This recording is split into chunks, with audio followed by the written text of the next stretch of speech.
This is a Glass Box Media podcast.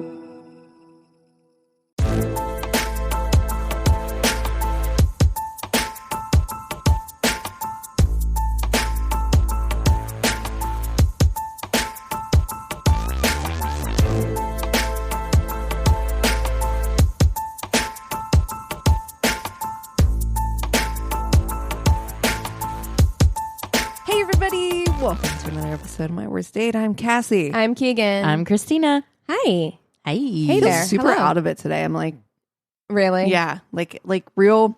I think because it's nice outside, I'm like having a real like brain day where I'm like, I can't brain. Yeah. Did you ever have those days at school when it's like almost summer and you're just kind of like sitting in your desk next to the window, just looking outside, just not even paying attention to a single thing that the teacher is saying? Where I'm at right now. Yeah, I get those vibes. I mean, it is gorgeous outside right now. It is so beautiful. We are officially in spring. Yep. Baby. Springtime in LA. Yeah. You know, Love to see it. when people ask you what your favorite season is, I have such a hard time with answering that. Summer all day. I love it. Spring. I love being hot.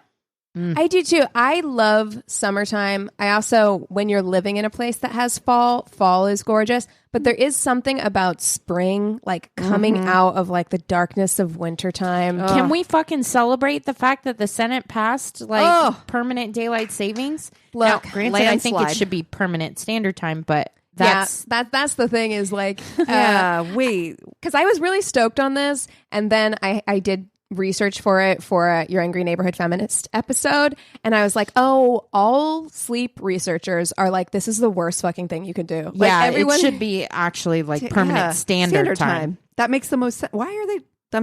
I mean, it's Congress. What are you going to do? I mean, Yeah. But at least like yeah. we're moving in the right direction to have the conversation to like just finally be done with this antiquated bullshit of like, because let me tell you, it Back takes and me forth a on the full clock. fucking week to get used to that time change of that hour. Oh, it's horrible. that fall behind in fall. Just shoot me. It gets dark at 4 p.m. and you're like, shoot me. oh my God. Yeah. Especially working from home. I work in my kitchen facing the window and like seeing the sun go down Woof. and it gets dark in my kitchen and like knowing I have like 2 more 4:30. hours of work Yeah. left.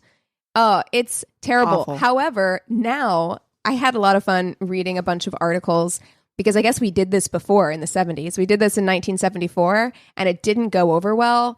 And I was just reading articles of parents who were like, I had to send little Jimmy off to school in total darkness because what's going to happen now is some months in the fall and winter months now, the sun won't rise until school start time. What that's are we how I fucking feel. doing? And I'm also like, it was so 1970s that Yeah. they're like, we just sent the kids off to school in the dark with flashlights. And I'm like, take your kid to school. Why would you do? Like your kid is like My parents like were already 7. gone to work by the time I was on the way to school, so that wouldn't have happened. Yeah. But I do remember some mornings that were still not dark, pitch black, but they were a little darker. I liked it. I don't know. But I see the point on that. But to me, I'm like, make school start agree. later. Why are kids having Yeah. to get up at 6:00 in the morning? In any fact, goddamn way. all of us, instead of changing the clocks, why don't you just adjust work start time in the winter and fall and school start time? Because you know why this is all happening. You have school the same way that they are preparing you for the workforce. honey, is what please, they're I doing. know. Well, adjust They're all of preparing it. you for bootlicking. I don't want to go to school in the Don't dark. we know? School. I don't want to go to work in the dark either.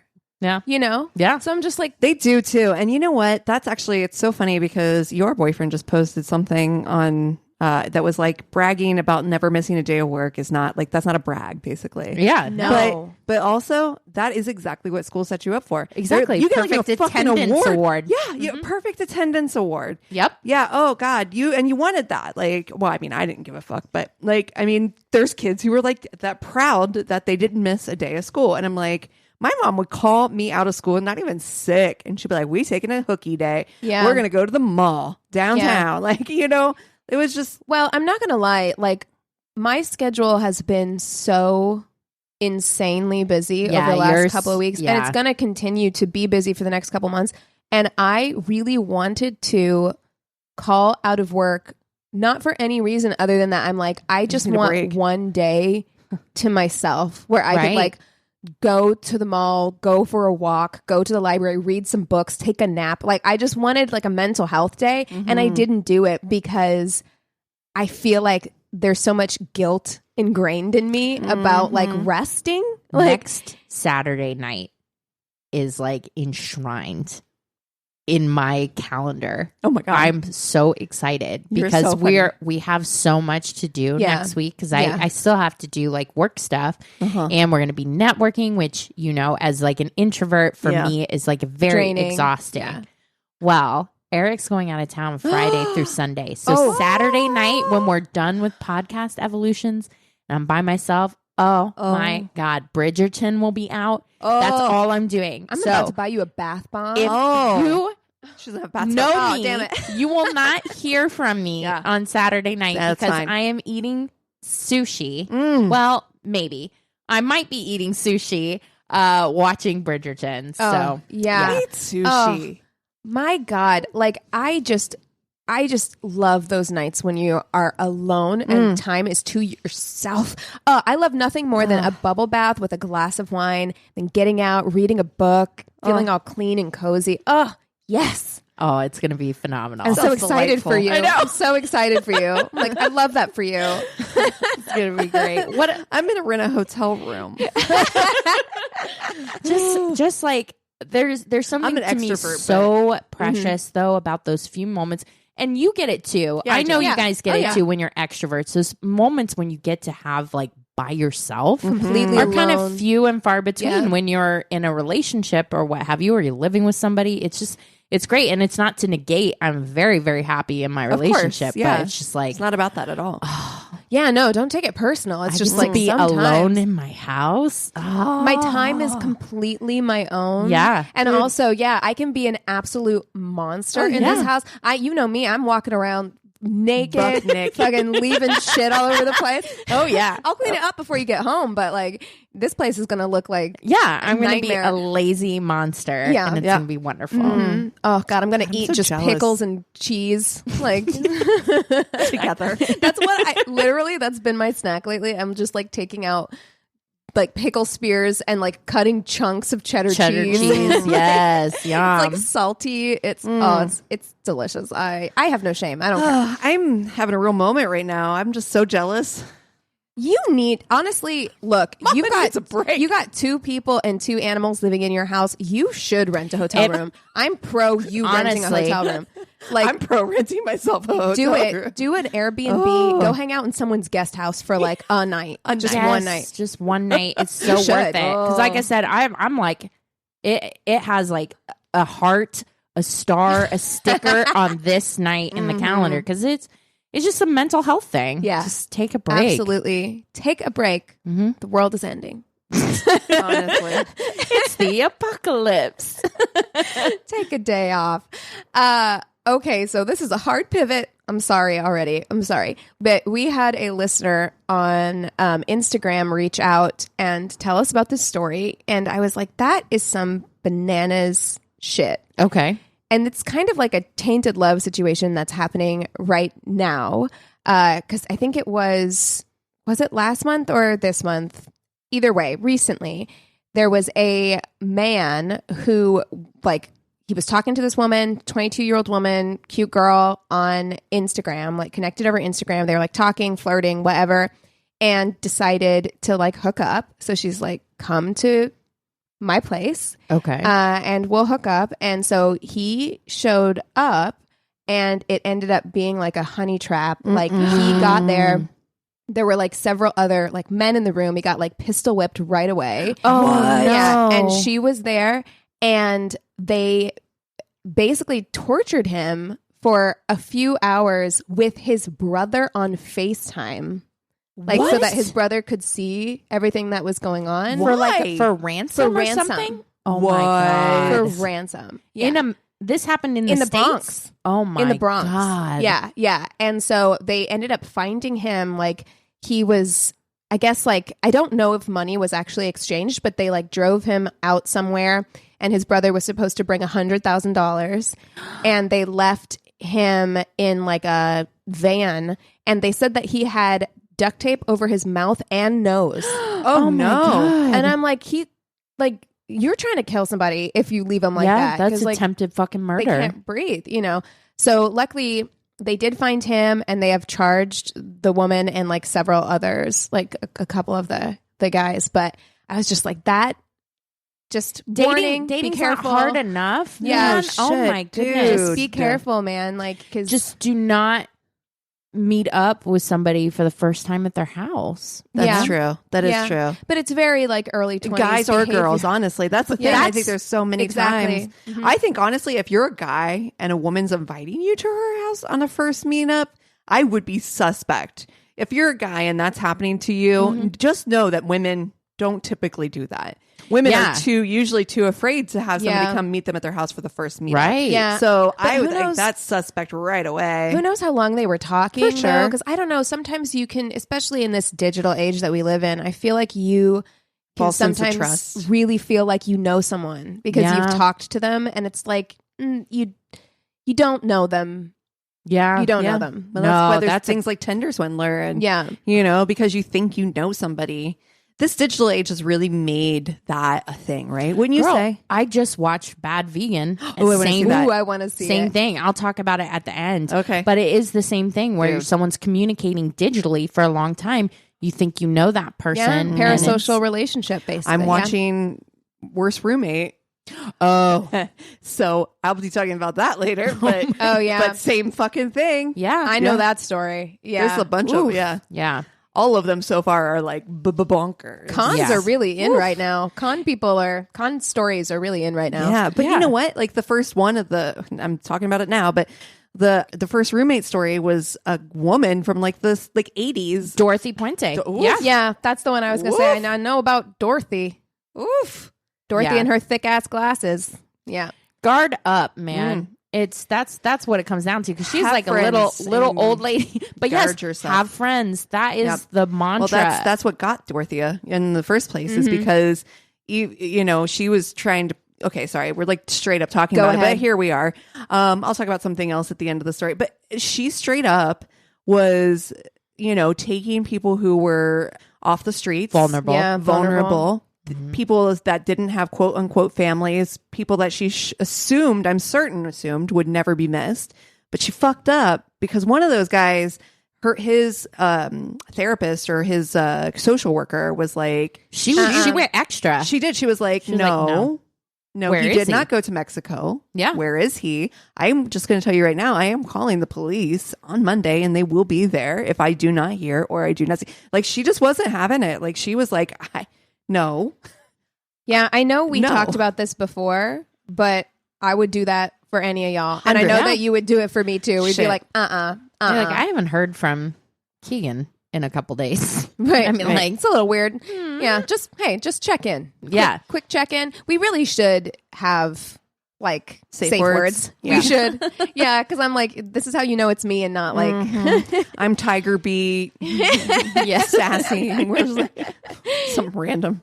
yeah, something random. Oh, man. oh wow, yeah. I mean, that is the reminder to just basically, you know, communicate with the people in your life. You know, when I was out dating, I could have done a better job and should have done a better job of like screenshotting like an address or something like that if I was going to go somewhere.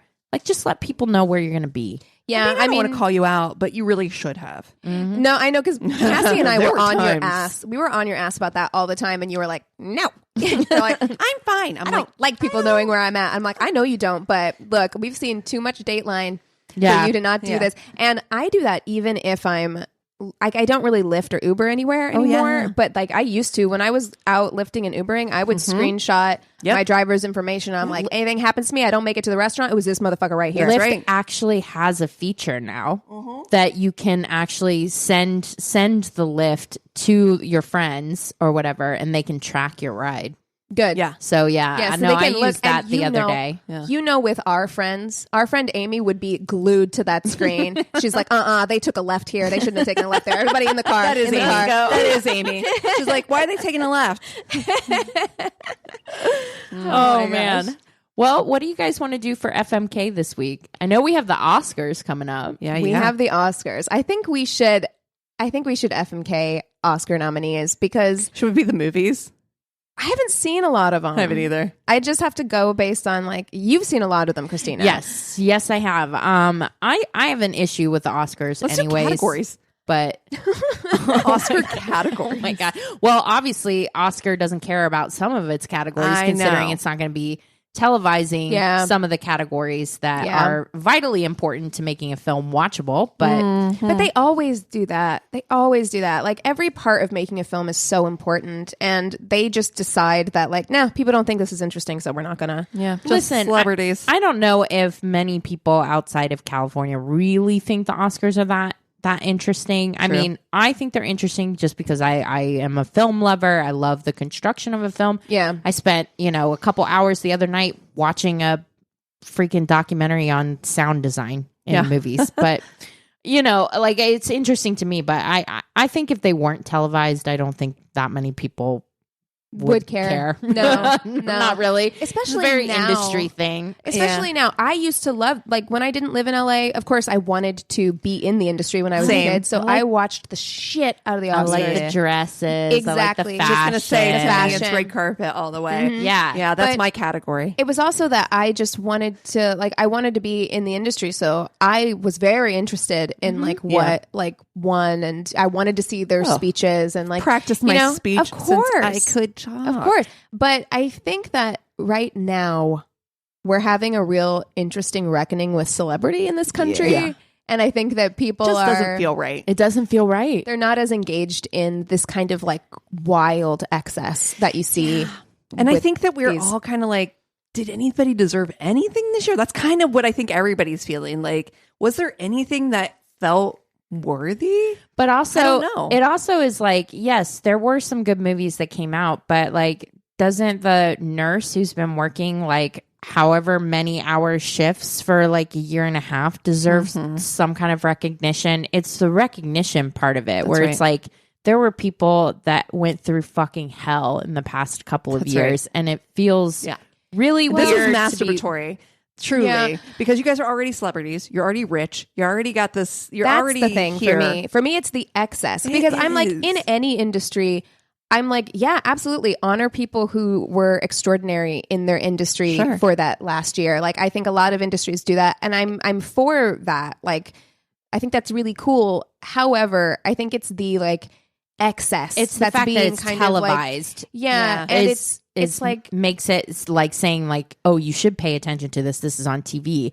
You know what I mean? I don't begrudge awards within professions, whatever, of course. But the fact that it's televised is saying like you should care about this, like because it is on TV. We're not televising other professions awards ceremony, like which now I want. I do want. I want like a doctor's Nobel Peace Prize, that kind of thing. And everybody has to dress up, and you have to have a runway or like a whole red carpet moment. Yeah, but I mean that's just step and repeat. That just speaks to our obsession with celebrity, which I'm have been absolutely guilty of. I mean, we talk a lot about pop culture on this show. That's why we care.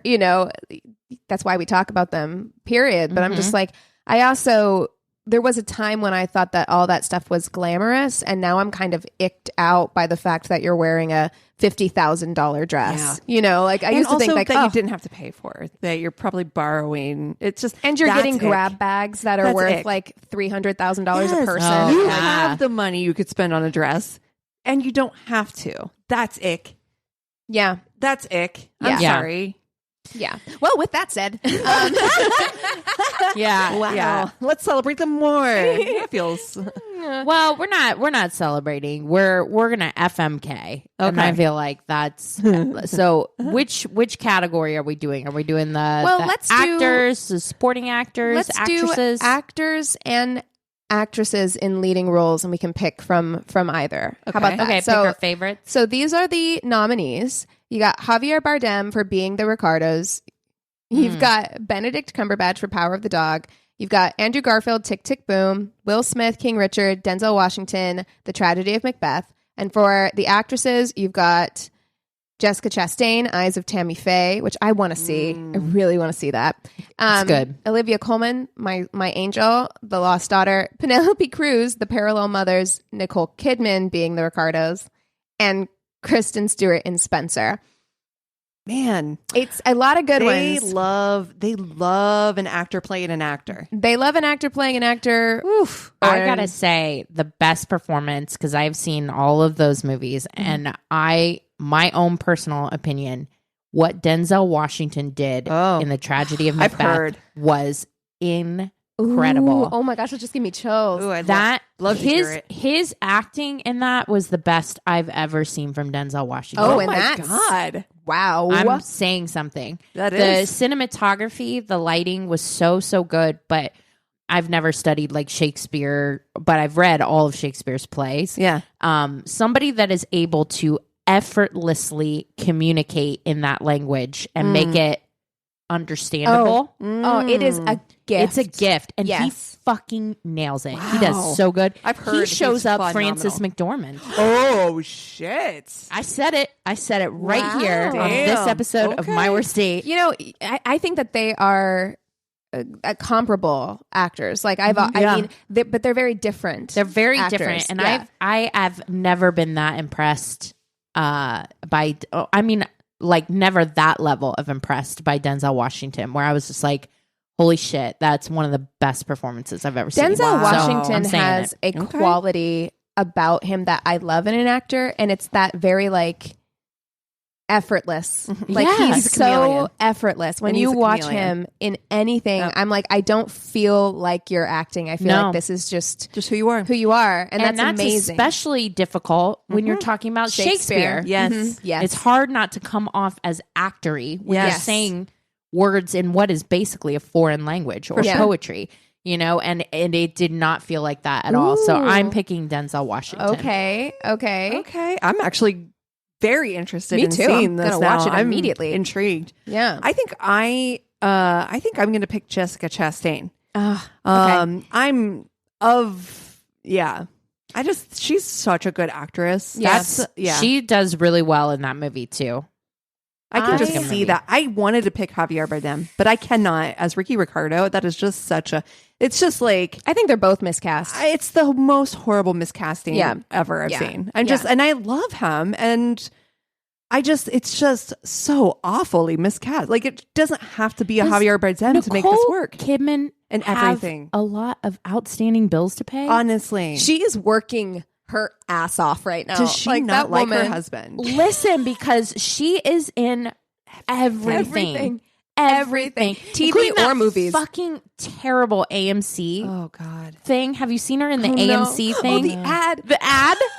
I'm like, are you kidding me right now with your soda in the seat? She's talking, oh my God, it's so cringe. And I'm like, honey, what are you trying to pay for? What is she You doing? don't need to do this. She doesn't. Like, you're I'm Nicole so Kidman. You have confused, so yeah. much money. I don't understand.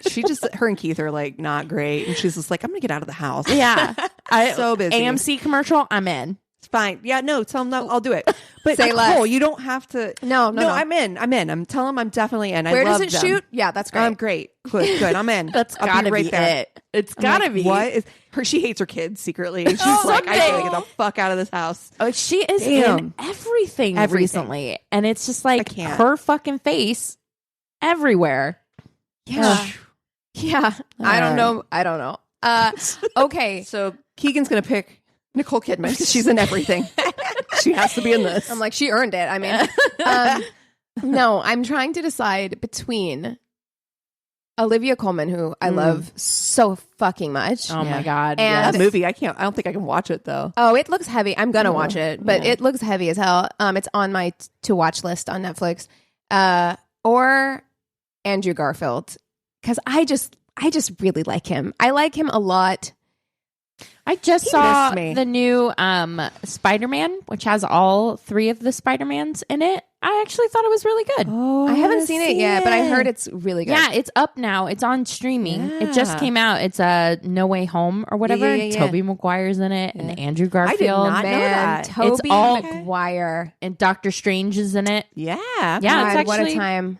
it's actually pretty fun, pretty enjoyable. It's nice to see Tobey Maguire again. That's Oh, getting weird. he's still around, huh? Yeah. He's still, Well, I'm going to make this hard. Uh-oh. That's what I've decided. Okay. And I'm going to go with Olivia Colman. Because I Okay. feel like for you two, that's going to be much more Yes, difficult. it is going to be much harder. Andrew Garfield definitely missed See, me. I like him, and he's also the thing that I found that really solidified how much I like him because he's also into musical theater. So am I, and he reads a lot, and he like talks about like reading and his favorite books, and I'm like hot. But I'm gonna go with Olivia Coleman because I just think that she's brilliant. I think she is brilliant. This like, is really she seems tough. really fun, down too. to earth. Also, so does Jessica Chastain. All the interviews that I've seen in her, she has a great sense of humor. This is going to be so hard. fucking tough. Oh no! I know. Oh no! Oh no! Because Jessica Chastain also like she really cares about her co-stars. Like she fights for their like equal pay and stuff like that, which is very very cool. Love to see it. And Denzel is Denzel. Yeah. And I've been Olivia Coleman. I know. What do you do? Give me a second. Okay. Give me a second to process. I'm going to go with my gut. Okay, I'm just go going to for do it. it. I'm going to do it. Rip that Band-Aid off. I'm going to do it and just jump off this bridge. I'm going to marry Olivia Coleman. Mm-hmm. It feels right. Yeah. She's funny when she needs to be. She's cerebral. There's just something about her. She's like I don't know. She just seems like she really has her shit together. And you can get the vibe that she's very smart. Yeah. But she's also can be funny. Yes. You know. She has my favorite. We were talking about this last weekend. She has my favorite type of genre of acceptance speech at the Oscars. Feels like she doesn't take herself or acting or the industry too seriously. Yes. Yeah, I mean, I think she takes it seriously. She loves as her job. Correct. Like, because when she did accept those awards, you can tell she's very like touched. Yeah, and like, a little surprised. And that's the thing is she seems like the kind of person who like maybe doesn't fully comprehend how famous she is and how great she is. Yeah. Like no, you're really, really, really good at this. Yeah. She's like, am I? Wow, this is really okay.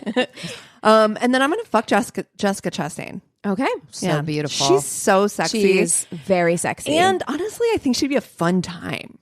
Oh, yeah. All the movies and everything that I've seen her in, she seems like she'd be fun, she'd have like a wild night. It'd be fun. Dramatic too. You know what I mean? I want her as a friend. Like, I want her as like a girlfriend. Yeah, like, totally. I feel like she's the type of person who you could go over to their house and she'd just pour you a glass of wine and like listen to your problems. Oh my God. She'd be the best. Yeah. She'd give good advice. Honestly, if this was FMF, we'd be making different decisions right now. Yeah. Right. But until I saw Macbeth, I would have had a different answer. But seeing that side of Denzel Washington, I just I fell in love. Okay. I'm gonna marry. I love it. I love that. He's loyal as shit. He's been married to his wife for a gagillion years. And it just really showed. Like, I always think of him, I guess I always associate him with like Training Day. Yeah. You know what I mean? There's that part of my brain that's like, I cannot. Yeah. He just seems like, I'm like, meh. And I've seen him in like a ton of different movies and everything. And I'm always like, he was good. See, I always think of him as like Pelican Brief, which is much hotter than Training Day. Because I didn't see Training Day till I was an adult. Pelican Brief. I love that movie. Oh my God. I just watched it recently. The energy between him and Julia Roberts in that movie, I was like, we went through a phase in the pandemic where all we wanted to watch were 90s Grisham. Oh my God, I did that too. It was I watched so them all. comforting. Yes. I don't know why. I watched The Firm. I watched Pelican Brief. Yes. I watched The Client. Yep. I watched all of them. Oh my God, I watched what happened to all those it was so good. I don't know. trial movies. Do you know what I mean? There was like a real period in the 90s where there was a ton of them that came out. Yeah, and that like classic thriller we don't have anymore. Yeah, like it's so true. We do not have classic thriller anymore. Yeah. I have a question because I'm not all the way through with Verity. Is that what it's going to turn into as a classic thriller? Because I think that movie is going to. I think they're going to make that a movie. I don't know how they would be able to. I really don't. I heard that they were considering adapting a lot it. of stuff is happening. It's like reading.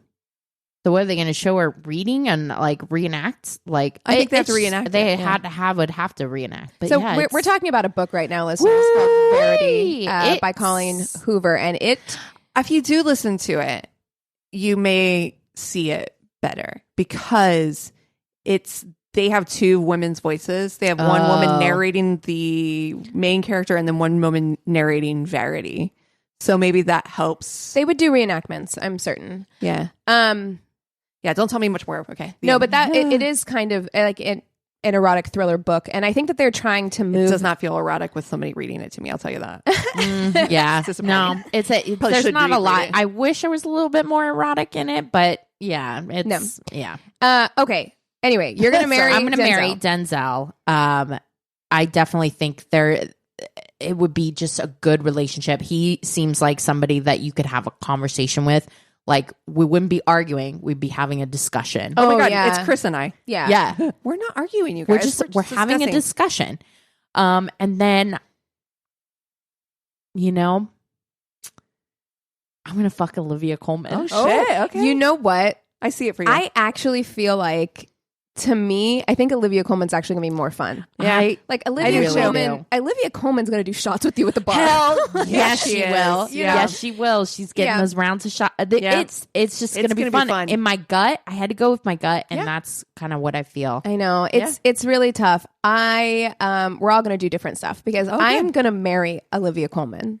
I did that too. Yes, but okay. Okay. I am going to marry Olivia Coleman. I just think that she's just going to be fun. Like, we're going to have so much fun.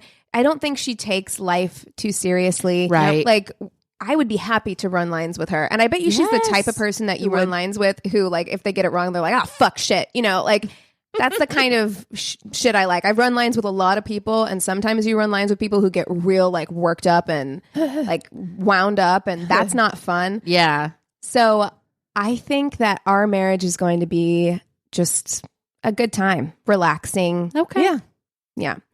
I'm going to fuck Denzel Washington. Okay. Yeah. I mean, hey, daddy. I'm right. I mean, almost too much where I'm like, that might especially since his son is so hot that I'm like, I feel a little like, and like closer to your age. Yeah, and still older than me. Yeah. Like, his son is still older than me, but closer to my age. But I don't know. It's that megawatt. I will never not think of him as like sexiest man alive. Yeah, like, that's gonna in be the 90s. That's gonna be that pickup on the wall kind of thing. Yeah. He can do that. Yes. He's definitely gonna be able to do that. Yeah, and like I said, I always think about him in the Pelican Brief, and even though I don't think that they actually even kiss in that movie, the energy, the is sexual very chemistry is very electric. Yeah. Like that. That's just very prime him too. Yeah, like. It's something about his smile. Ooh, like, he's got this smile that is like disarming that like, I'm like, and he's still got it.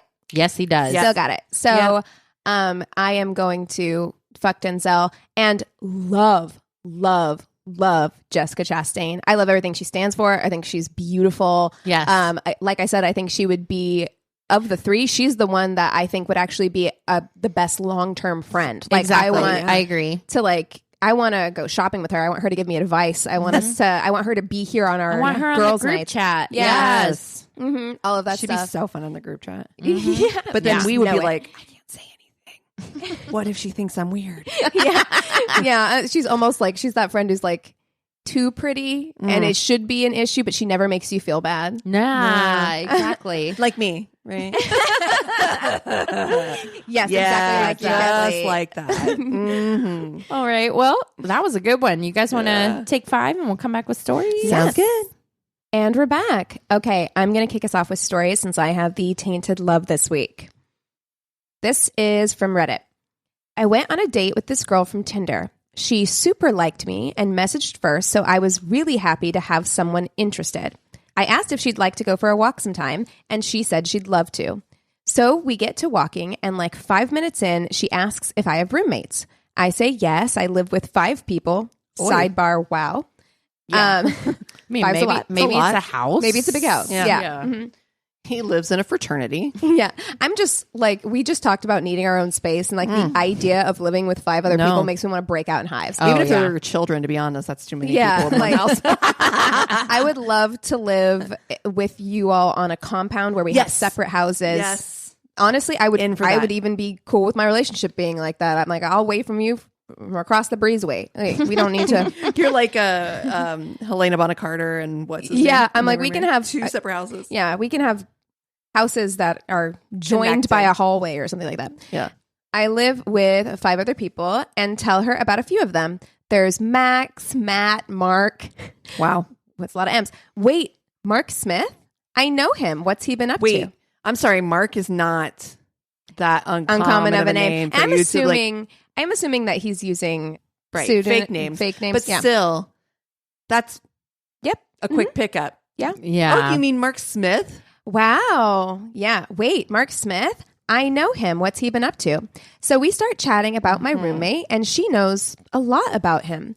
His family, the sports he plays, his girlfriend. No. Every time I try to move the conversation somewhere else, she brings it back to Mark. No. She's not even pretending to be into me anymore. She's just fangirling out over my roommate. Is this twin flames? I just love him. His Girl. hair is always shiny and he smells so nice. Oh, Jesus. Who is saying that kind of Right? stuff? On a date. On a date. Your roommate is hot. He always smells so good. Smells good. She spends the full 2 hours talking about him and asking all sorts of questions. I didn't really know what to do, so I just boredly kept answering. When we get back to our cars, she shifts gears again. Hey, so I had a really great time. Want to go back to your place and have some fun? No. She's really creeping me out at this point, so I tell her I have homework to do and maybe later. I get back and tell Mark about the date, and he knows exactly who she is. Oh, no. He picks up his phone and immediately calls the police. Oh, it no. is like twin flames. Yes. They show up at the house, find the girl outside in the backyard, No.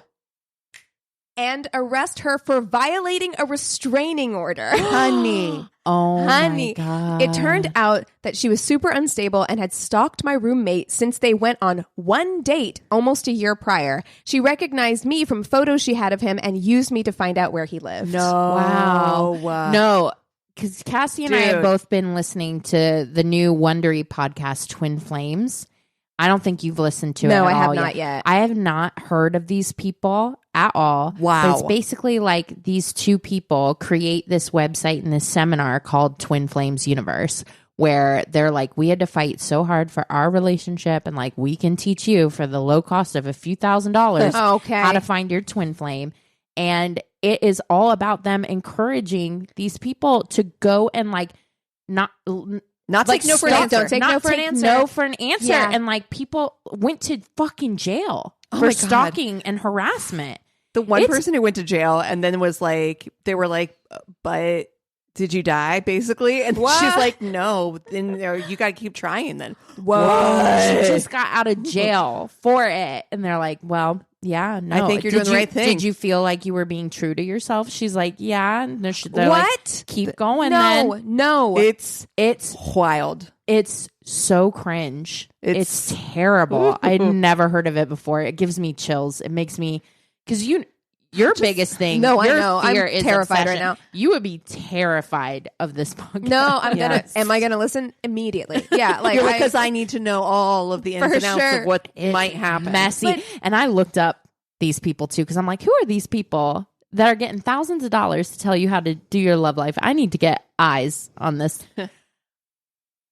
Honey, sweetie, baby, Oh, angel. no. What It's a lot. is going on? It is a lot to take in. There are many I was looking through my Google image, like shaking my head, all shoulders. What is going on?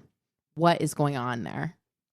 I have all the questions. I know. I can't wait. Until I know. Next I'm only like episode. four episodes in, so I'm like, good. Imagine though, like the police come to your house and she's in the backyard. Jesus, no. Like she's in the backyard. What was she gonna do? Does she just do that all the time? Is she just watching you through the window? Like no, what's going she on? found him through this dude. Oh yeah, she followed him home. Oh god. Yeah. Oh my goodness. So Wow. she wouldn't have found him if it wasn't for him Oh. accepting this date. Also, How fucking awkward, dude. how fucking terrible. You're like, oh, she really likes me. She's like super like me. She messaged first. the whole time. she's Super like, yeah. it's like, how about your roommate, Mark? He's so. Oh my god. He's so dreamy. No. Oh God. Oh. Ooh. All right. So I got the story off Reddit, and she says the time that she met a guy off of Reddit, and it turned into the worst date of my life. Look, I love Reddit for a lot of things. Yep. I would not use Reddit as a dating service. Not one time. That's going to be a no. Now, because there's definitely communities you're like that maybe you meet people you have common interests in. That's true, because you have like subreddits and stuff like that maybe, but it's the same as like anything else. Just buyer beware when you're talking to people online, you know? Yeah, definitely. So this is the miracle of how I didn't become a body in the basement. Ooh. Many years ago, I went on a date with a med student. Well, technically he'd graduated, so I guess he was a doctor. And you would think just already, I'm like, Dateline has taught me. Strike one. Doctor. And you would think that might be like kind of a green flag in terms of normalcy, I suppose. Talking online, everything was fine. After weeks of chatting, we agreed to hang out at his, which is a trek from mine. And it's like hoarder hell, but he did warn me. I just didn't expect it to be as bad as it was. Okay. Still, it was his parents' mess, so I didn't blame him. Just figured, okay, guess we won't be hanging out here again. Well, why were you hanging out there at all? First like, place? that's go kind of to what a I was coffee thinking. shop, Like, anywhere. go to the park, Anywhere. go anywhere. Anywhere. That's very strange. but she's driving, so a hike to his place. Yes. To apparently his parents' place. Yeah, which why is a hoarder house? Why wouldn't he come to you or something? I don't know. Anyway, I've got also we questions. just learned that don't do that either. But Well, not at anyone's house. Just like meet at a at a Starbucks or place. something. Yeah, exactly. It's very bizarre to me. Like if he is in that situation, why he would want people to come over to it. I No, wouldn't. I would not. No. Yeah. Absolutely not. We go to his room and watch a movie, and fuck, bro, the movie he picked should have been a red flag number 2. It was a fucking Katherine Heigl movie where she falls in love with a spy. Like the most utter garbage you could pick. Why? Yet alone own on DVD. Wow. That's his mom's She DVD. comes in and like real hot. She's like, I fucked this movie. Look, Katherine Heigl was in some real stinkers. Yeah. In like the early 2000s. She was in some rom-coms that The Ugly Truth, that one with Gerard Butler, is Lord. the worst movie I've ever seen. Like, it's maybe. Well, don't speaking remember of that The movie. Ugly Truth, I don't know what The Ugly Truth is with Katherine Heigl, because I remember being told that she was an utter bitch That's what or I whatever. heard, yeah. But then now looking back, I'm like, Maybe We she was heard just that an because assertive maybe, lady. maybe she just had, an opinion. Yeah. Yeah. She, so my friend did her hair like exclusively for a long time. Mm-hmm. And he said that she was actually very sweet, but she did get a lot of feedback. I can tell you when it all went downhill for her was when she was nominated for an Emmy for Grey's Anatomy. And she was like, honestly, she's like, I don't feel like I deserve it. I didn't really have a strong season this season. Like I wasn't written a lot. Oh. And they were like, oh, so you don't like your storyline? You don't like how you're being written? Oh, they thought And she was people, like- criticizing the writing. Yeah. And so it kind of maybe came off that way, but people were definitely like, oh, well, you don't deserve it, you snooty bitch. And, blah, blah, blah. And then it took she a made turn. comments after Knocked Up where she Right. was just like, she didn't like that the men were written to be like lovable, kind of dopey. Which she's absolutely Yeah. right about. And she's like, all the women are like Nags. nags, shrews. Is she wrong? She's not wrong. I know. But That's the thing. it was like what, 2003? Like, Yeah. like, Wrong time. yeah. Yeah. Anyway, I'm often ironically watching a shitty movie, preferably under the influence.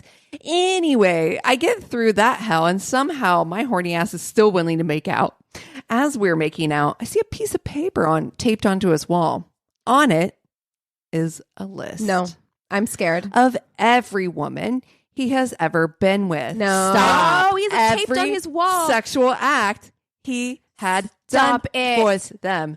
For example, Anne Marie came on face.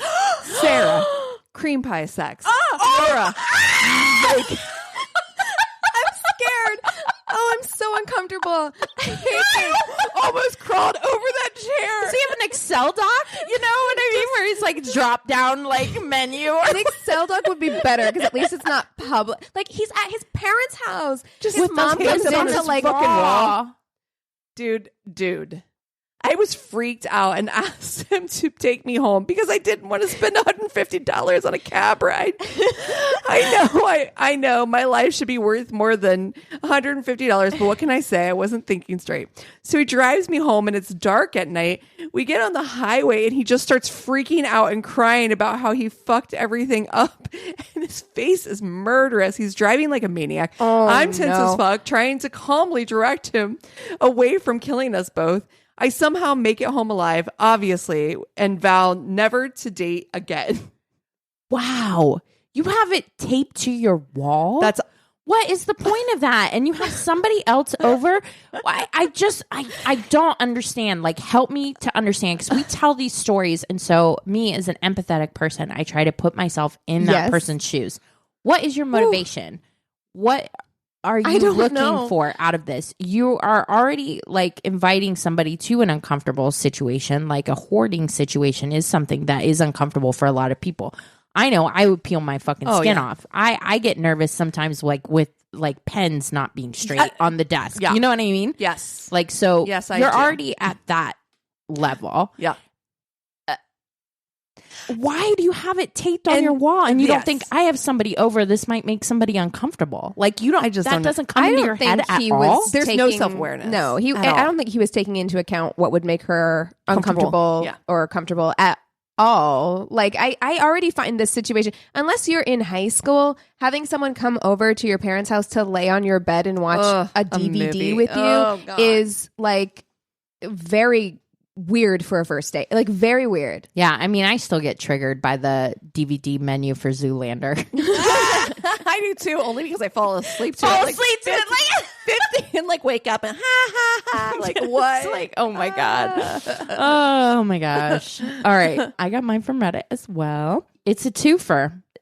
He says, I've had 2 comically bad dates. The first, she ordered the most expensive beer on the menu and tried to pressure me to drink also, but I was driving us both. Then she kept belching loudly on purpose. No. I just wanted the date over with. Then when I went to drop her off, she asked for me to drop her several houses down from the house I picked her up from. When I asked her why, she said her boyfriend was home now and she didn't want him to see me and get mad. So that's one. Oh my God. Just like, drop me off here. Oh my God. Fine. Fine. Another turned out to be a huge Trump fan that said the only thing she disagreed with him on, the only thing was the wall. The reason was it was not punitive enough. She said it would be better and less money to just use landmines. What the fuck? Psychopath. Sociopath. 100, like, landmines. Are you fucking kidding me? Just commit a war crime. Like, what? God damn. That's the most. Can you imagine terrifying. Someone saying that to you on a date? Fucking it would be cheaper just to murder them terribly. 911. That person is sick in their head. Yes. If you actually think that someone who is fleeing something and trying to make a better life for themselves deserves to die. Deserves to die. Landmine. Like, God. You're so fucked up. Then, when I was waiting for my Uber, she invited me back to her place for sex, and I said something like, we don't have anything in common, and we have a different worldview that's not really compatible, which I feel like is the most, like, the nicest thing. The nicest way you could say that. Mm-hmm. She then got really hands-on and was trying to stick her hands down my pants. Bitch, what? And I pushed her That's away assault. again. That's assault. It's assault. Don't touch me. Don't touch me. I don't care which direction this goes. No. Like, don't. Someone has already said no. He said no already. In a very clear and like nice way. So for you to put your hands on another human being in a sexual way is assault. Don't do it. She asked what the matter was, and I told her, again, we're not compatible. And she tried the hands thing again. I pushed her away. What's wrong with you? And said, yo, I think your worldview is vile and it's dog shit. Don't touch me. We're not having sex. We're not going to be friends. And we're not going to talk after this. No. Well, I mean, true. I love it. She got pissed. she started calling me soy boy and cuck. Whoa. And all the lame things the right says that don't actually mean anything. What in the goddamn hell? Soy, you fucking psychopath. You goddamn sociopath. You want fucking people to die on landmines because of a border crossing, and you're goddamn. Okay, soy boy. Okay. It's so lame. Okay. Right? You got me. You sound like a 15-year-old boy on 4chan. Like, Totally. stop it. God. She was yelling when the Uber showed up, so I got in and That told Uber the dude driver was to like, leave quickly. Get out of You know that here. Uber driver pulled up and was like, Oh God, get in! Hurry. I don't get paid enough for this shit. Then my phone started going off. She was texting me. It was like 2 or 3 words a message. She was really blowing it up. Love so it. I just turned off the phone. I got home and I went to bed. But in the morning, I turned on my phone and it erupted with all of her messages. Holy- over 400 of Jesus them. Christ. God. Yeah. Yeah. Jesus Christ. But he's the cuck. He's the snowflake. I believe it's soy boy for you. Soy boy. What the fuck is... Oh! I am so furious right now. Honestly, furious.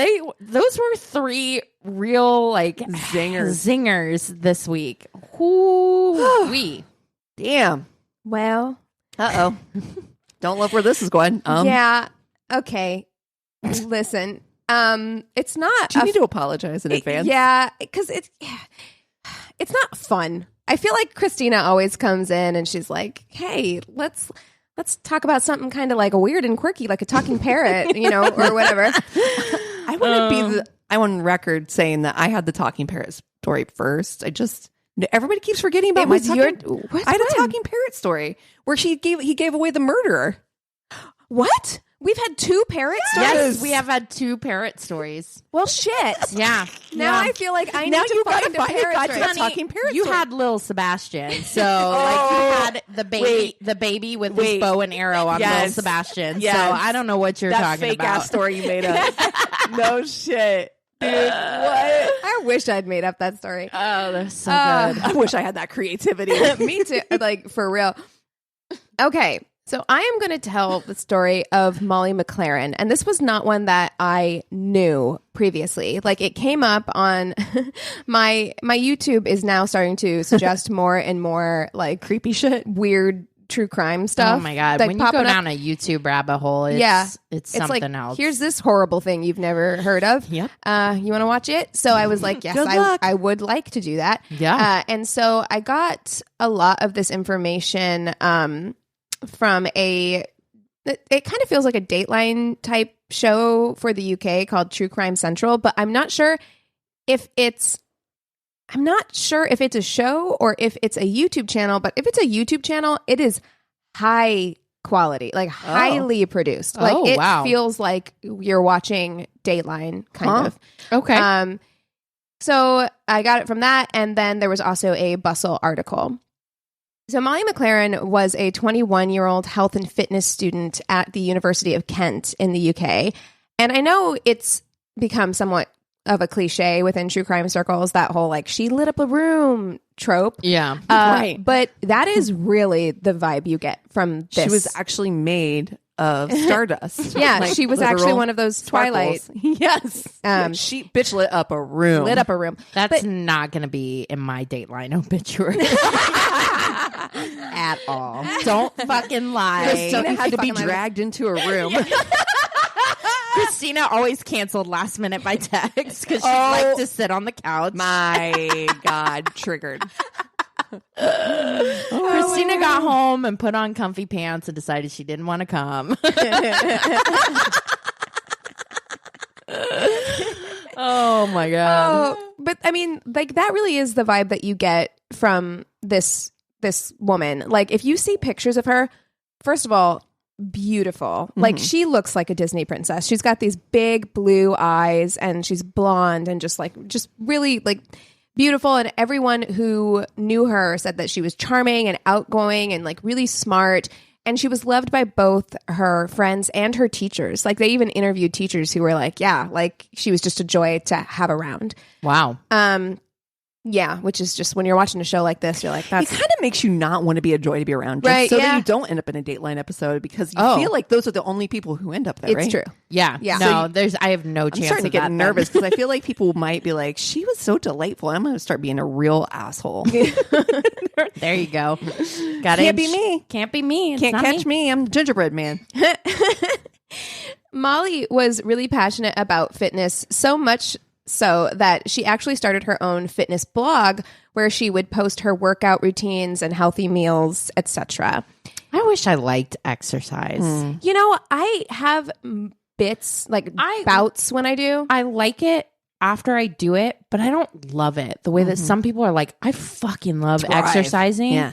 And I'm like, Yeah, you get the sense she loves to exercise. Like, and I feel like I can get to that place, but the issue is when I get in that place, I have to never, ever take a break because the minute that I'm like, you know what, I'm going to give myself a couple months off for the holidays, it's over. Yeah. Like KO'd for me. Yeah. No, there are people that are like really into it. It's like a hobby. like our friend for them. Jill. Like, yeah. They were Wish like, I had that like gene. for me, I love reading. I love listening to music or whatever. Yeah. Those are I wish that I felt the same way about exercising. Yeah. For me, I'm like, this is Awful. mandated. Yes. Yeah. I'm doing it. like I always homework. look forward to being done with it. Yes. Because I'm like, I know I'll feel good when it's over. Exactly. Like I will feel great when it's over, but like doing it. I'm never happy starting it. Nope. I'm never happy In the In middle the of middle? it. in the middle. Nope. I'm questioning every decision I've ever made in my Yeah. life in the middle of a run. Like I'm like, Uh-huh. oh my God, like I think I'm gonna die. What has this come to? And I'm all like, I do have asthma. Meanwhile, you got Molly like running with a phone talking. Okay. And I'm like, all right, this She's like, bitch. I'm gonna blog this. I'm Yeah. like, I Yeah. mean, I'm not hating on her or anything like that. I'm like, No, I wish. I wish. Yeah. Yeah, exactly. Yeah. I wish I could walk up the stairs in my work and not have an asthma attack and Yeah. just die. But even with her love of fitness, as many young people experience, and I feel like also just many people in general experience this, those things can sometimes, being fixated on like working out and health, especially if you're doing it publicly, it can quickly kind of like spin out of control. I didn't even know about the term orthorexia until I was an adult, which is like orthorexia is an eating disorder, basically, where you are fixated on health. Like often, like you won't eat things unless they're like, you feel like they're healthy. Yep. Like a lot of people, I know somebody with this. yeah. And a lot of people who are in like fitness spaces kind of low key have that, and it can get unhealthy very quickly. So basically, they're like one of those people who works out the calories that they put in. No, specifically, that's or? exercise bulimia. So Right. orthorexia is like you're only going to eat nothing but salads or nothing but like plain chicken breasts, or so you can kind of control what you're eating.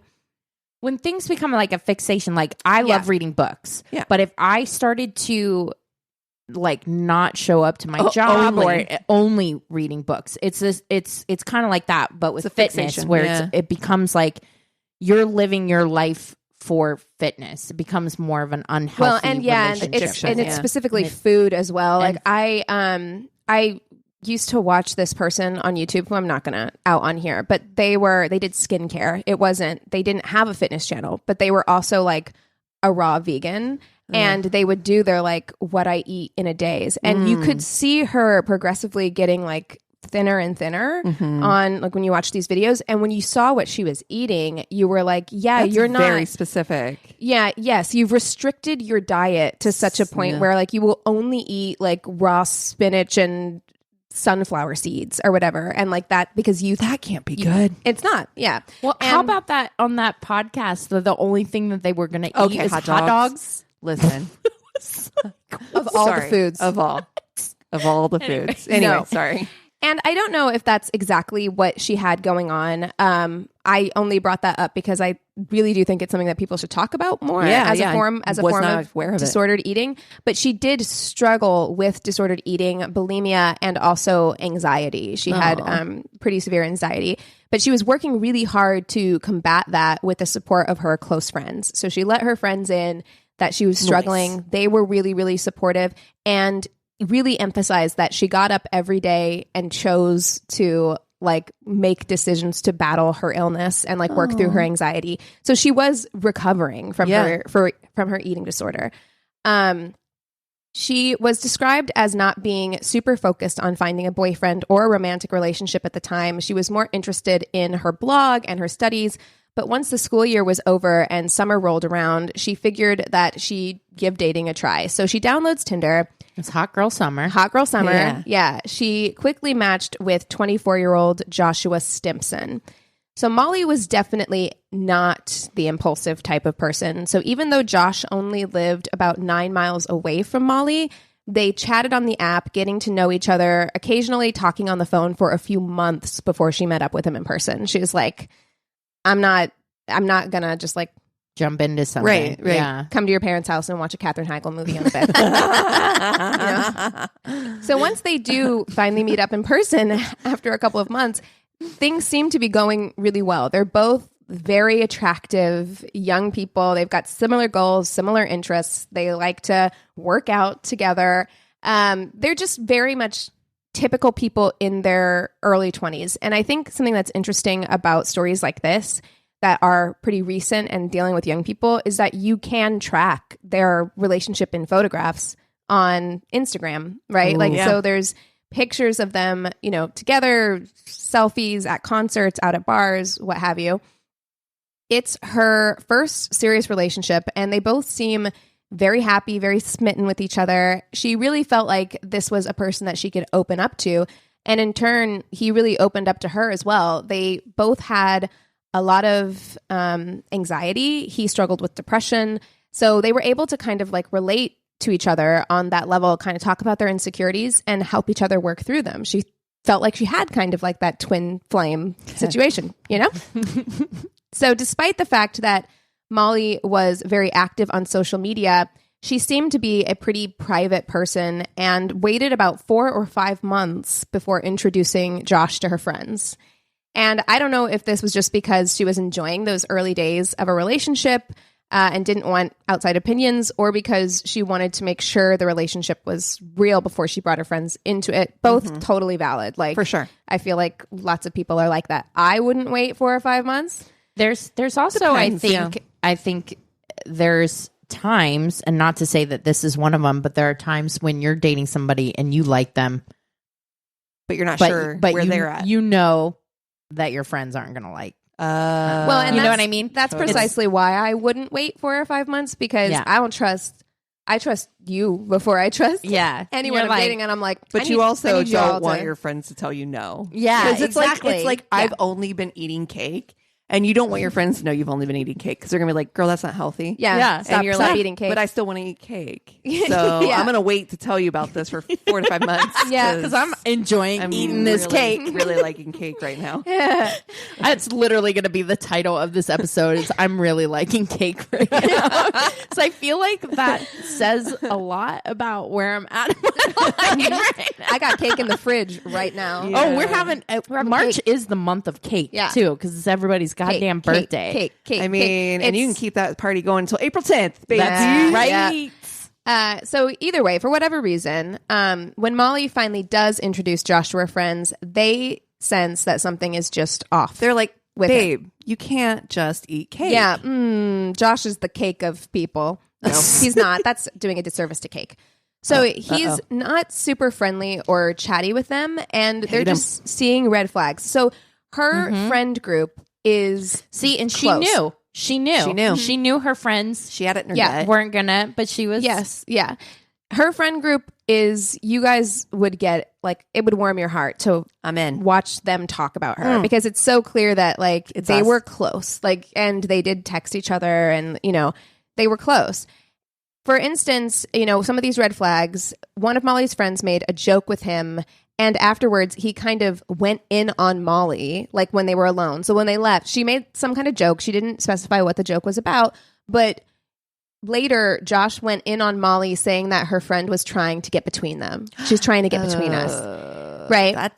That doesn't track on my friend group. So Molly also started telling her friends that Josh was starting to do things that made her feel suffocated, like showing up at her house unannounced or inserting himself into either solitary activities or activities that she would normally do with her friends, like studying. Like there was no reason. Why would you just why would you just want to hang out with someone while they're studying? I'm busy. Yeah. Yeah, this isn't fun for you, I can right? guarantee you don't want to come hang out with me when I'm studying. Just No one would. Yeah. So I was reading Boring. Verity the other day, and I was like entrenched in it. I was like almost through with it. And then like all of a sudden I hear laughter. And Eric was sitting on the couch. He was like watching TV. He's like, you don't realize I've been trying to talk to you for like 25 minutes. Yeah, no, and I'm like, I sure don't.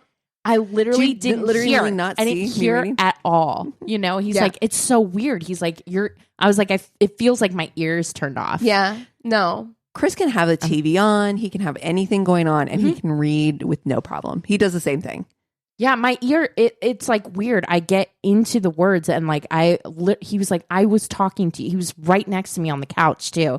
He's like, I've been trying to talk to you for 20 minutes. I can hear Touch when me. someone is Get me out of that trance. I can hear when someone's trying to talk to me, and it actually like annoys me. Like I'm like I'm reading. Like I'm reading. I'm busy. Like you're interrupting Not me. home right now, but if Yeah. you leave a message, 100%. 100%. I'll get back to you. Write it on a sticky note. We'll talk about it later. Yeah. But I'm busy at the moment. Write it on a sticky note. Like, so when Molly voices that she feels like she needs space, she texts Josh and she says, "We can't be together 24/7. I'm starting to feel really pressured." He responds badly. He starts gaslighting her. He's calling her names and then refusing to apologize for any of it, making Molly feel like she's in the wrong. It's classic abusive bullshit. Gaslighting. Like, yep. yeah, like you did this, because you made me feel this way, whatever. Okay. But she feels bad. Like she feels like she's in the wrong.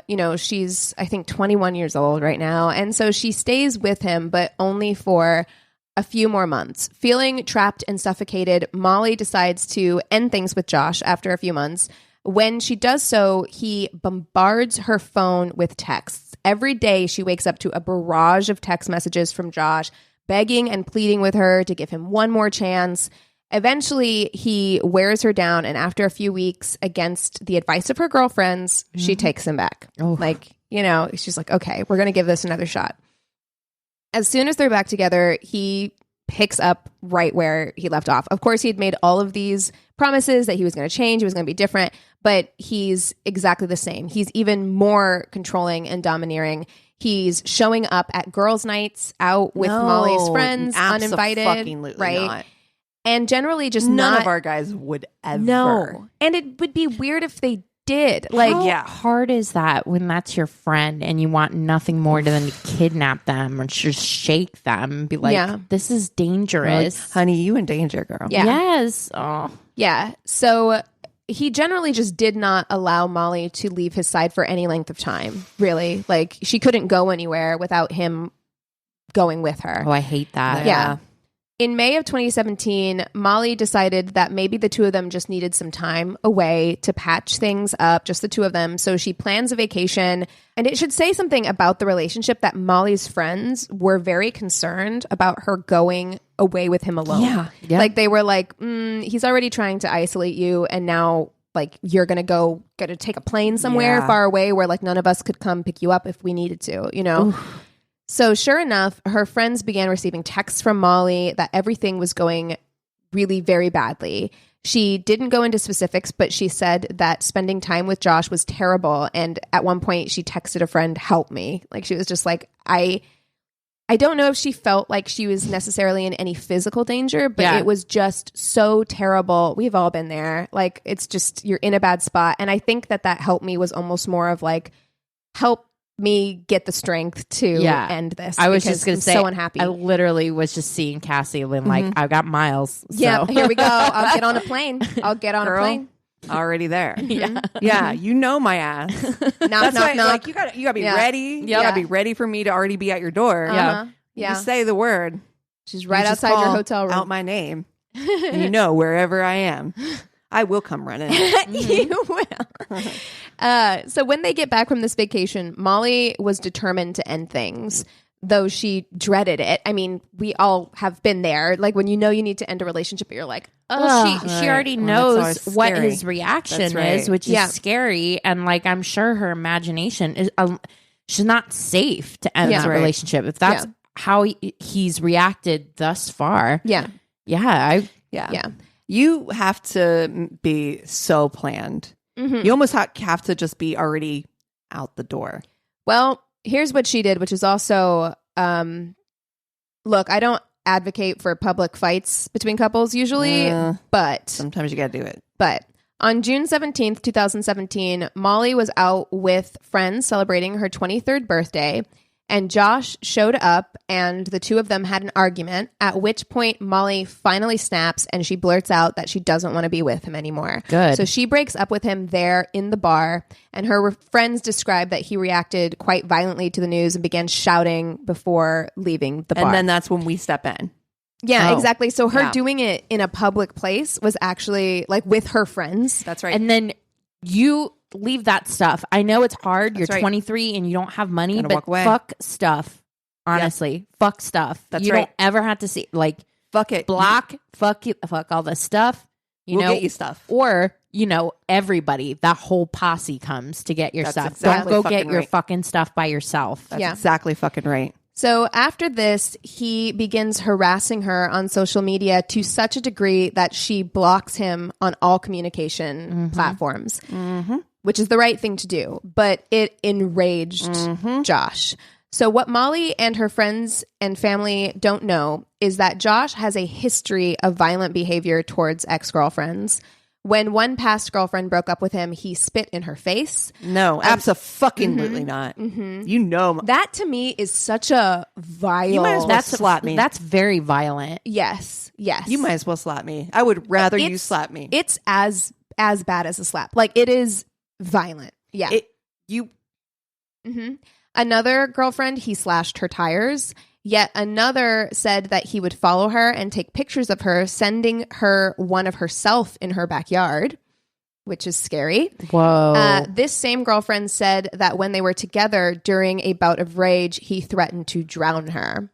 Oh, my God. Now, Josh turned this attention to Molly. He started making derogatory posts about Molly on Facebook, revealing intimate details about their relationship and also spreading lies about Molly using cocaine and other drugs, which was a big deal because she'd built this kind of this, she's all about health and fitness. Like that's her brand, basically. And he's saying that she's doing all of these drugs, and he's tagging her family members in these posts and in these photos because he knows that she'll see them because she's blocked, but they'll tell her.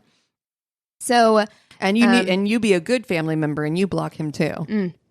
When her family and friends start to block Josh on social media platforms, he starts creating WhatsApp accounts and continues the abuse there, at one point promising in a post that there's more to come. Like, he's like, I'm not letting up. Like, this isn't over. Jesus Christ. At this point, Molly is terrified. She starts texting those around her that she's afraid he's going to hurt her. He knows where she lives, and he knows of an upcoming vacation her parents have planned that would put them out of the area for 2 weeks. So she's scared. On June 22nd... Then you live with me for 2 weeks is what happened. Yeah. I'm sorry. Absolutely. Yeah. On June 22nd, only 5 days after Molly ended things with Josh, she and her mother decide to print out all of Josh's threatening messages and file a police report. And try to get those posts removed. So the police officer at the station decides to call Josh. She's like, here's what I'm going to do. So he calls Josh, puts him on speakerphone, and tells him to take all of the content down. So they can hear the conversation because he's on speakerphone. The officer warns Josh to stay away from Molly and says to him, "We aren't going to have to talk about this again, are we?" And Josh replies, "Aren't we?" To the cops. Wow. Which is just like chilling. That is chilling, but in a way, like, how many of these stories have we done where it's like, when you get into this, like being harassed online or being stalked in this way, how many stories are there where the cops just are like all shoulders, like they haven't really done anything This is yet. probably the most somebody's ever done at this point. Yeah, they've Truly. printed out like they fucking 3-ring binder full of threats that this person has made. And he even, aren't we? Yeah, we're gonna have to deal with this again. Like he just basically tells the cops, I'm not gonna stop. How do you even take care of a situation like this? Like, what can you do? Like, what is because I don't know.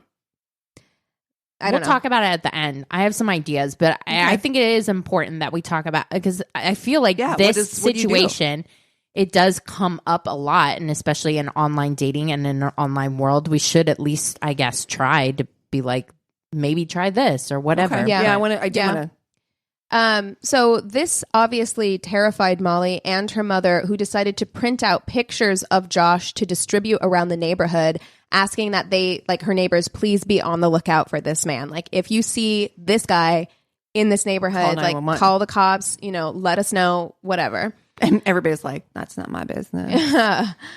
Not me. I'll be the neighbor who's I'm like never leaving my window. I got from that point binoculars. on. Yep. I went and bought some binoculars at Lowe's, and I'm posted up. I'm posted up by my window. Yep.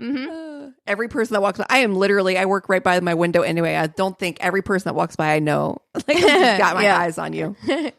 On June 27th, the police call Molly and tell her that Josh has told them that he's agreed to take down his abusive posts. So Molly is breathing a sigh of relief. She's thinking like, okay, maybe we're on the things are going to wind up, Never let your guard up. But what she doesn't know is that Josh had somehow manipulated another girl into friending Molly online, and this girl has been feeding information about Molly's whereabouts to Josh based on Molly's posts. Oh no, girl! Yes. Why would you? I don't know, but this guy's a manipulator. Like I really feel like So he's been tracking her movements. I think when you're going through stuff like that, make sure your page is private. And don't make friends with anybody that you don't personally know for a long time. There's absolutely some things in this story that I think that it's why it's I don't want to blame her. Yeah, this is not victim blaming. We're trying to. This is the reason why true crime exists, is because you hear a story and then you try to think like, what could I do to prevent something like that happening 100%. To me? And I feel like and oftentimes it's not victim blaming at all. No, I'm not blaming her at all. Because I feel like even though she knows it's bad, right? It's humiliating. He's responding badly. They've been to the police. They've done these things. But I also think there's still a part of you that thinks like he's just acting out. Sure. He just needs to get over this. It eventually. He'll get over it. Someone else. Right. And she doesn't know that he has a violent history. This is her first serious relationship. She's a baby angel. I don't think she really thought that at all was going to escalate, even to this degree. So the next day, as Molly's getting ready for a night out with girlfriends, she posts a selfie saying, and it's tagged where she's going to be at dinner that night. So Josh sees this, and while the girls are having dinner, he shows up at the restaurant with another woman. And at the time, Molly and her friends think that, he's blocked on all of our pages. This is probably just a coincidence. And they're consoling Molly because they're like, oh gosh, that sucks that you have to witness your ex-boyfriend who you just broke up with, like on a date with someone else. And she said that she didn't feel jealous at all, thank God. Which is how she knew that she didn't love him anymore. And she was like, I'm fully ready to move on. Hopefully he is too. Yeah. Though he does do little acts of intimidation throughout the night, mainly things like just staring or smiling at Molly or walking by their table when he doesn't have to. The girls don't feel especially threatened. They're in a public place, and Molly gets home safe, and everyone just kind of moves on. They're like, weird that we were at the same restaurant, but it's fine, Now, if I was one of those friends, I would be temper, because of what you've put my friend through. Yeah. I feel confident that I would say something fucking shitty. Yeah. Here's the other thing though too. This is when sometimes I have to say this, because I feel like this is a situation in which your friends are like, you know what, you probably shouldn't go home tonight. I know this is weird, but I really don't feel like you should be alone. This is when you talk your friends out of their gut behavior feelings too. Well, I think she lived with her parents. So she was going home. Parents were gone. No, not yet. Oh, okay. Not yet. So her parents were at home, I think. So they made sure she got to her car, and then they were like, she got home safe. She texted them to let them know she was home safe. And so I think that they were like, okay, but he didn't do anything at the restaurant. Yeah. Nothing to be concerned about at this point. So the next morning, Molly follows her usual routine. which there's also a thing to put a pin in that, switch up your routine whenever stuff like it's that. awful that we have to have these conversations. Yeah. That we It literally is. are just like, which is Yeah, you should be able to just live your life. You should. Right? She didn't do anything wrong. not a thing. So she gets up, she puts on her workout clothes, she drives to the gym where she plans to shoot a workout routine for her blog. At just before 10 a.m., the gym is relatively quiet, and so she moves into a room where she can work out on her own. She does go into a pretty much empty room. I think that it was probably because she wanted to shoot some stuff in there. Yeah. So not long into her workout, Josh enters the empty room. Oh my God. And he sets up a mat right next to her. No. Like right next to her mat. And this obviously freaks her out. She gets up, she moves away from him, and she texts her friend Amy saying that Josh has just come in and set up next to her. And now alarm bells are going off for her friend because she's like, he turned up last night at the restaurant and now he's at the gym at the same time as you. Like something isn't right. Yeah. Right. So you can watch the CCTV footage of this interaction because there's a camera in the room. The gym has a camera, and there's also a camera of the stairwell coming up into the room. So you can watch him come up the stairs. He turns to go into the room. Then you see him kind of change his mind. He turns around, goes halfway back down the stairs, and then turns back around and goes into the room. Oh no, that's terrifying. It's very scary. So you can also see on the video the moment Molly approaches. So she's texting her friend. She's texting her mom. She's like, this is super weird. What do I do? So she eventually approaches him and asks him what he's doing there. Like, why isn't he at work? To which he replied, it's none of her business. She's like, it's none of your business what I do anymore. Or he is, whatever. So Molly is texting both her mom and her friend, and they both advised that she leave the situation. Yeah, I was just like, run, Right, run right. screaming. But before she can, Josh gets up and leaves abruptly. And Molly stays for a little while longer, presumably wanting to make sure that Josh is gone before she leaves the gym. So when she does, she texts Amy again to say that she's leaving. And then she texts saying, I'm always looking over my fucking shoulder, which I think is the thing that is so scary. Like, you just can't live your life. Right. And Amy replies and tells her to get home safe and that, don't worry about it. Like, just get home safe. Josh is a psycho, right? That's what she says.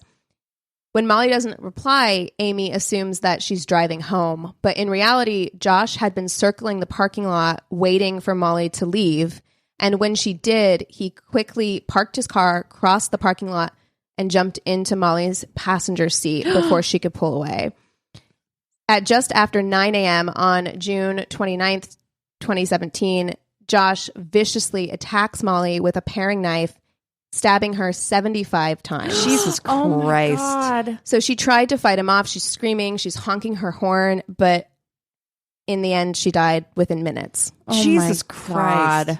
So hearing Molly's friends talk about the effect hearing about her murder had on them is devastating. Like, it made me feel like what I would feel if I We found lost out. one of our group. Yeah. Yeah. And Oh how, my like, God. I'm like tearing up sad. right now. Yeah. Especially the friend who like literally was just talking to her, and she's blaming Oh, herself God. because she's like, I told her to leave. Maybe if I had told her like stick around, he would have gotten bored circling the parking lot and he would have left. And so There's it's so just- many what ifs Yeah. that you can look back and be like, oh, what if we did that in this situation? But like, honestly, I do have to say, okay, so what I was saying earlier about like trusting your friend's guts too, like there's times when we are like, no, it's fine, you don't have to do that, you don't have to XYZ, you don't have to come do that, don't talk your friends out of something that they feel strongly about doing. You know what I'm saying? Yeah. Because that's just as scary for them as well. Like, if you guys were like, I'm in a situation, I'm already on my fucking way. We already said this earlier. Yeah. And I kind of feel like, don't talk me out of that. Like, if I have that gut feeling, trust my gut as well as yours. Yeah. Like, I don't feel like you're safe, and I just want to make sure that you're safe. right. Yeah. And I would feel better following you home in a car, pulling up, picking you up myself, or whatever it is, or doing that thing, or you staying with me, whatever it is. Like, Yeah, because that effect on you when something actually happens, and like, I should have done I more. should have. I It's should have like, forced not her. only did you lose your friend, but then you also feel that kind of way, like that you might have been able to prevent it. And I'm sure her mom feels the same way. Like, I should have just driven down and picked you up from the gym. You know, heartbreaking. Like, all of these things. But it's just, I think we also never want to believe that the worst could happen. Like, That's I think right. we're like, it's true. We just think that, like, oh, maybe I'm being dramatic about this, you know, and it's nothing and it's coincidence and whatever, you know. So Josh is arrested at the scene because, like I said, I mean, she didn't have time to go anywhere. They were still in the parking lot of this gym. So during his trial in January of 2018, Josh, now 26, makes a plea for manslaughter on the grounds of diminished responsibility, denying the charge of murder. This fucking piece of shit. Yeah, he's terrible. During the trial, the extent of his previous violent and obsessive behavior with ex-girlfriends, 2 of whom testified, is revealed to the public and to Molly's family and friends, who are shocked and dismayed to learn that Josh had been known to police for threatening behavior. Molly's father, Doug McLaren, was outraged to discover this and angry that the Kent Police Department had not taken the previous allegations more seriously. The police had never charged Josh with any of the past incidents, and since they were taken down as just allegations, Molly and her mom were unable to access this information in the police database when they went to the police about the social media posts. Because if it had actually, if he'd been charged with something, then they would be like, okay, we have a record of this. Yeah, repeat offender. Yeah. After this, the Kent police reported itself to the Independent Police Complaints Commission. Oh, They're like, Jesus we know Christ. we fucked up. Yeah. We know we fucked up. Yeah. The jury took just 4 hours to convict Joshua Stimpson of murder, rejecting his plea of diminished responsibility. He was sentenced to life in prison with a minimum of 26 years. The judge in the case said that Stimpson was a highly dangerous young man who would pose a considerable risk to women in the future, and also called him wicked and cowardly. Jesus. He had a female judge too, which Yes, good. I'm sure. Love to see it. Okay, prepare yourselves. A little over a year after her murder, the university Molly attended awarded her undergraduate degree in sports and exercise for health posthumously during her year's graduation ceremony. Her parents accepted on her behalf, and when they do so, the entire crowd stands and cheers. And when I tell you, like, they're talking about it, her friends are talking about it, and they're like, we were cheering like we were cheering for Molly. Like, but like she did this and she graduated. had an online life, so it's like it's got to be. It's got to be hard to know that you can still access her online. Yeah, you can still see videos of her workout videos. Yeah. And like her parents, like accepting that. It's just, ugh. After her death, Molly's friends and family set up a charity for people struggling with eating disorders called the Molly McLaren Foundation. And every year, Molly's hometown come together to celebrate her birthday by hosting a charity festival they call Molly Fest. Oh, babe. Molly's friend Amy says, if there's one thing I've learned about her relationship and their situation, it's that there are red flags as you go along, but unless you really sit and evaluate them as a whole, they don't look like red flags. That's right. And I think that that's what it is, right? Where it's just like, yes, we can look at this like in hindsight and be like, run. Like these are all like red flags. But when you're in the situation and you're seeing good stuff too, because any relationship has good and bad, and any person has good and bad. And like, there are probably moments when their relationship was sweet and you've shared a lot of things with this person. You both struggled with mental illness. That's right. We only are getting the one side of the entirety of their story together. Right. So like unless you sit and compile all those things, like you don't necessarily see it all, you know? Of course. Also, I think that this is just an example and, you know, full circle. Didn't plan this at all, but like, be safe on the internet. Yeah. Like, it's such a... And we shouldn't have to live our lives like this. I know. That's what makes it so, like, we should be able to be like, fuck you. You're not going to stop me from living my life. I can do what I want.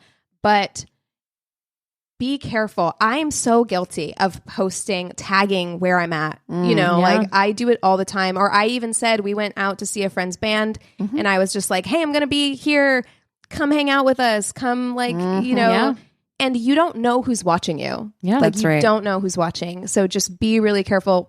I need to take that advice myself. Yeah, especially now that you've told everybody that you do that. So. Well, I mean, yeah. I just wanted to close with this, that in the UK, at least 2 women a week are murdered at the hands of partners or ex-partners, and stalking-related behavior is identified in 96% of these cases. So, that is the story of Molly McLaren. Oh, that was a good one and an important one. I'm glad that you did it. We've done a lot of really heinous crimes on Tainted Love, and you pointed out I'll do some like wacky ones or what have you, but this one hits. Yeah, it just feels real. Because it's real. Yeah. Real. It could happen to anyone. Right. I mean, any of this could happen to anyone, but this one specifically, like, I think we've all had relationships that were, I know we've all had relationships that were unhealthy, and you don't always see like, where's the line between this is just a bad relationship and this is a dangerous situation. Right. I think it hits us so specifically because our advice all the time is have a bunch of good girlfriends that you can rely on, that you can talk to, that you can. And she did. And she did. Yeah. And it still happened. Yeah. That's why that hits for me anyway. You're exactly right. You're 'Cause I'm exactly like- right. Because that is our advice all the time. And oh my God. But my trust heart your goes- fucking friends. Trust your friends. And as a friend, also trust your own gut. That's exactly right. Because you're exactly right, Cassie, where if you feel something is off, my tendency is to be like, well, she's a grown woman. Like, she's telling me she's okay. I'm going to trust that she's okay. But there are times when it's acceptable to be like, you know what? No. Like, I'm sorry. I'm taking the reins. Yeah. Like, because as your friend, I know you're telling me that I'm overreacting, but I'm going to come pick you up. Rather because be wrong. I'd rather be wrong. 100%. Yeah. So. Oh, good one. Well, palate cleanser. What are we watching this week? Because we need it. I'm sad. I'm emotional. Yeah. You know? Yeah. But yeah. Listen, I'm going to do mine first because it's not a palate cleanser. Mine is what I talked about earlier today, which is Worst Roommates. Yes. On fucking Netflix. Dude, that show, of course, they have the Dorothea Puente story in the beginning, and then they go into it's Wait till It's you get to wild. the last episode. Okay. It is the worst. It is terrifying. Just started It's the 4th. Absolutely. It's terrifying. That helplessness that you feel, because yes, of course, we should be all about tenants' rights, but at times there are criminals that And you use can't and get them abuse. out. Yeah, can't get them out. Yeah. You live with them. Oh, it's really Scary. I watched Bad Vegan, which I cannot say enough about. That was a wild ride. I had never heard anything about it before. I feel like I don't know I don't feel like I know anything about it from the. I'm not going to give you anything. God, It's okay. best if you go Just into go it in. blind, Okay. because it is a wild story. And at the end, you're just like, what the fuck? It's a lot. It's a lot to take in. So definitely it's on that vibe of like Tinder Swindler. It's another con story, but Man, definitely worth watching. gotta get them stories out there. I have not really watched anything new this week, but I have been reading Black Swans by Eve Babbitt. And Nice. I don't know. I love the way she writes. I don't know if you don't live in LA or have lived in LA, if you would love it as much, because it's very LA centric. Sure. Like it talks Like LA's a character. Yes, yeah. love It talks very specifically about a lot of things in LA, but it's a collection of stories that she's written. So I it's love easy, that. It's easy I to love get that. through. Yeah, it's easy to get through because you can just kind of be like, I'm just going to read one today, you know, and like that's fine. But I really love her writing style, and it has made me want to check out some of her other books. So if you have recommendations, please let me know. You know what book I've never read that I just got, and I haven't started it yet, but I'm like, I cannot believe I've never read it. What's The that? Stranger Beside Me. Oh, yeah. yeah. I know. That feels like one that I should have read by And now. I've never neither. read it. I neither. started reading it and I just was like, not at the place right now. Oh, feel gotcha. like, Yeah. I feel like the audiobook for that one is really good That's because what I Anne got. Rule reads it. Yeah, Oh, yeah. that's what I got. Yeah. And it just was like, I'm certain it was just Just not timing. the time. It's timing. Yeah. It was timing. But I am listening to Verity, and I am excited. Yeah, we're gonna have to have our girl group like everybody is reading it. book club meeting about that book. Oh no. Yeah, I read it. I remember closing it and being like, "What the fuck just happened?" That's how I Yeah, felt. I that's talked about it on exactly this how I felt. podcast. Damn. I talked about it after I read it Yeah. because I was like, "What happened?" Yeah, I'm interested to see what you guys took away from the ending and what you think is the actual truth of the situation. Okay. So, well, if you guys have books that we should read or things to watch, if you have terrible dates, not that we're wishing them upon you, but if you do, go to our one-stop shop of a website. It's myworstatepodcast.com, and we love you so much. Cheers. This is a Glass Box Media podcast.